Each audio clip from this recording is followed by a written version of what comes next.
नमस्ते, आपका स्वागत है कोल्ड फ्यूजन के एक नए वीडियो में। टिकटॉक एक ऐसी ऐप है जो ज़्यादातर लोग समझ नहीं पाते, खास करके उन लोगों ने जो 1995 के बाद पैदा हुए हैं। लेकिन इस ऐप की पॉपुलैरिटी का अंदाज़ा आप इस बात से लगा सकते हैं कि इसके 1.5 बिलियन से ज़्यादा रजिस्टर्ड यूजर्स हैं। इस ऐप के पीछे का कंपनी AI का यूज़ कर रही है अपनी सफलता के लिए, जो इसे बाकी सोशल मीडिया ऐप से अलग बनाती है। टिकटॉक का साइज समझने के लिए ये जानकारी काफी होगी कि ये ऐप स्टोर पर नंबर 1 नॉन गेमिंग ऐप है, यूनाइटेड स्टेट्स में, और सभी प्लेटफॉर्म्स पर नंबर 1 सोशल मीडिया ऐप है। सिर्फ 2 साल में ये नेटफ्लिक्स, यूट्यूब और फेसबुक के बराबर हो गई है। कंपनी अब 20,000 स्टाफ के साथ United states, Japan, Europe, south east Asia, Brazil, India और चाइना में ऑफिसेस खोल चुकी है। टिकटॉक एक short form video sharing app है। लोग सोचते हैं कि ये सिर्फ लिपसिंग या म्यूजिक परफॉर्मेंस के लिए है, लेकिन असल में ये comedy, memes, stunts, science experiments और अन्य क्रिएटिव यूजर्स के लिए भी इस्तेमाल होता है। टिकटॉक को चाइनीज कंपनी ByteDance ने बनाया है, जो 2012 में शुरू हुई थी और बीजिंग में हेडक्वार्टर्ड है। ByteDance अब दुनिया की सबसे महंगी प्राइवेटली हेल्ड कंपनी है, जिसकी वैल्यू 75 बिलियन US डॉलर्स है। ByteDance ने 2016 में एक short form Chinese video app launch किया था, जिसका नाम था Douyin। ये ऐप काफी पॉपुलर हुई और कुछ ही समय में इसके 1 मिलियन से ज्यादा यूजर्स हो गए। 2017 में उन्होंने इस कॉन्सेप्ट को दुनिया भर में फैलाने का फैसला किया और इसका नाम टिकटॉक रखा। टिकटॉक अब माइक्रो वीडियो ऐप मार्केट पर मोनोपोली रखती है और सिर्फ 2 साल में पुराने सोशल मीडिया वेबसाइट्स के बराबर हो गई है। 2019 में ByteDance ने स्मार्टफोन बनाने का प्लान किया था। ByteDance ने फ्रेंच न्यूज कंपनी को खरीदा था और लॉस एंजलिस न्यूज कंपनी में भी हिस्सा लिया था। उन्होंने रेडिट में भी मेजर स्टेक लेना चाहा था, लेकिन वो Tencent नामक दूसरे चाइनीज कंपनी के पीछे रह गए। ByteDance के पास एक AI टूल भी है, जो 5000 अलग अलग न्यूज सोर्सेस से न्यूज लेकर एक पर्सनलाइज्ड 400 वर्ड्स न्यूज आर्टिकल बना सकता है, सिर्फ 2 सेकंड्स में। आर्टिफिशियल इंटेलिजेंस इसका कोर का हिस्सा है।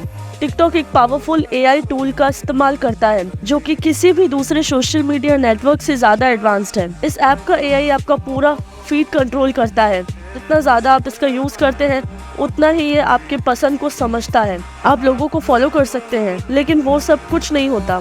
अगर आप किसी वीडियो को पूरा नहीं देखते, तो आपको उस तरह के वीडियोस कम मिलेंगे, या उल्टा भी हो सकता है। यह अप्रोच फेसबुक, यूट्यूब, स्पॉटिफाई और नेटफ्लिक्स से अलग है। इन प्लेटफॉर्म्स पर AI सिर्फ एक टूल है जो एक्सपीरियंस का हिस्सा होता है। वो पोस्ट रिकमेंड करता है और यूजर वहां से चूज करता है, लेकिन टिकटॉक दूसरी तरफ ये डिसाइड करता है कि आपको क्या देखना होगा। ByteDance ने अपने टिकटॉक ऐप के 2 वर्जन्स बनाए हैं, एक चाइना की कंसर्ड और क्लोज्ड ऑफ इंटरनेट के लिए और दूसरा बाकी दुनिया के लिए। कुछ एनालिस्ट सोचते हैं कि दूसरे वेस्टर्न कंपनीज को इस मेथड का नोट लेना चाहिए। तो टिकटॉक पैसे कैसे कमाता है? मेनली एड्स और वर्चुअल गुड्स जैसे कि इमोजीज और स्टिकर्स के सेल से।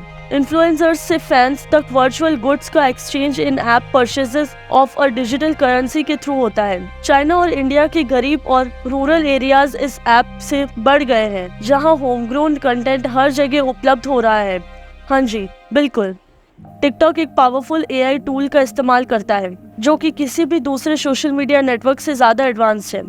इस ऐप का AI आपका पूरा फीड कंट्रोल करता है। जितना ज्यादा आप इसका यूज करते हैं, उतना ही ये आपके पसंद को समझता है। टिकटॉक के डाउनलोड्स का 25% इंडिया से आया था, जो कि पिछले कुछ सालों में जियो नेटवर्क की वजह से ऑनलाइन हुआ था। लिटिल नास का गाना ओल्ड टाउन रोड टिकटॉक की वजह से पॉपुलर हुआ था, क्योंकि इसका इस्तेमाल मीम्स के लिए किया जा रहा है। हाल ही में टिकटॉक को $5.7 मिलियन का फाइन देना पड़ा, क्योंकि उन्होंने इलीगली माइनर्स की इंफॉर्मेशन कलेक्ट की थी, जो कि children's online privacy protection act या कॉपा का वायलेशन है। ये वही लॉ है जिसके लिए यूट्यूब को फाइन दिया गया था और अब वो इससे स्ट्रगल कर रहा है। कुछ लोगों ने इस ऐप से चाइनीज ओरिजिन्स के बारे में कंसर्न रेज किए हैं। मार्क जुकरबर्ग ने इसके खिलाफ पब्लिकली बात की थी। उन्होंने कहा था कि हर कंट्री के बाहर चाइना को अमेरिकन प्लेटफॉर्म ने डिफाइन किया है, जिसमें स्ट्रॉन्ग फ्री एक्सप्रेशन वैल्यूज हैं। टिकटॉक पैसे कमाता है मेनली एड्स और वर्चुअल गुड्स जैसे कि इमोजीज और स्टिकर्स के सेल से। इन्फ्लुएंसर्स से फैंस तक वर्चुअल गुड्स का एक्सचेंज इन app purchases offer digital currency के थ्रू होता है। इंडिया ने ब्रीफली इस ऐप को बैन कर दिया था, क्योंकि उन्होंने कहा था कि ये यूथ में कल्चरल डिग्रेडेशन कॉज कर रहा है, लेकिन जल्दी ही ये बैन ओवरटर्न कर दिया गया था। सबसे बड़ा टिकटॉक स्टार लॉरेन ग्रे है, जिसके 33.7 मिलियन फॉलोअर्स हैं। मुझे नहीं पता था कि वो कौन है, जो मुझे समझने में मदद कर रहा है कि मैं इस चीज के पीछे हूँ। टिकटॉक के बारे में किसी को भी सही से नहीं पता होता है। मैं पहले समझ नहीं पा रहा था कि बच्चे इसे इतना पसंद क्यों करते हैं, लेकिन मैंने सोचा good on them for enjoying it. मैंने ऐप डाउनलोड करके ट्राई किया और 1 घंटे तक यूज किया और मुझे लगा कि एआई काम कर रहा है। आपको एक फीड मिलता है जो आपको एंटरटेन करता है और मुझे लगता है कि AI driven approach short form content के लिए काफ़ी अच्छी होती है। हाँ जी, बिल्कुल। टिकटॉक एक पावरफुल एआई टूल का इस्तेमाल करता है जो कि किसी भी दूसरे सोशल मीडिया नेटवर्क से ज़्यादा एडवांस है। इस ऐप का एआई आपका पूरा फीड कंट्रोल करता है। जितना ज़्यादा आप इसका यूज़ करते हैं उतना ही आपके पसंद को समझता है। लेकिन सवाल ये उठता है कि क्या ये ऐप मीनिंगफुल है? रियलिस्टिकली 15 सेकंड्स में यूज़र को क्या वैल्यू दी जा सकती है सिवाय एक क्विक लाफ के? मुझे लगता है कि ये लॉन्गेविटी के लिए एक इम्पॉर्टेंट क्वेश्चन है। दूसरी तरफ लगता है कि ये बाइट डांस एक एम्पायर बना रहा है यंग लोगों के बीच, जिसे कोई देख नहीं रहा है। आखिर ये दुनिया की सबसे वैल्यूएबल प्राइवेट कंपनी है और इनके फ्लैगशिप ऐप के 1.5 बिलियन से ज्यादा डाउनलोड्स हैं, तो उन्होंने कुछ तो सही किया होगा। ये देखना इंटरेस्टिंग होगा कि आगे क्या होता है। आप लोग क्या सोचते हैं? क्या आपको इन सब बातों के बारे में पता था टिकटॉक के बारे में, या क्या ये आपके लिए नया था? क्या आपको लगता है कि ये ऐप एक स्टूपिड आइडिया है या सिर्फ एक हार्मलेस बिट ऑफ फन, या फिर आप इस ऐप के चाइनीज इन्फ्लुएंस के बारे में वरिड हैं? अगले वीक हम आर्टिफिशियल इंटेलिजेंस के पियानोस के बारे में बात करेंगे। कौन थे वो लोग जो पहले सोचते थे कि कंप्यूटर सोच सकते हैं, और कौन है वो लोग जो हमारे फ्यूचर को पियानो कर रहे हैं? अगर आपको साइंस, टेक्नोलॉजी, बिजनेस और हिस्ट्री के बारे में और वीडियोस देखने हैं तो डेफिनेटली सब्सक्राइब कीजिए ताकि आप फ्यूचर वीडियोस मिस ना करें।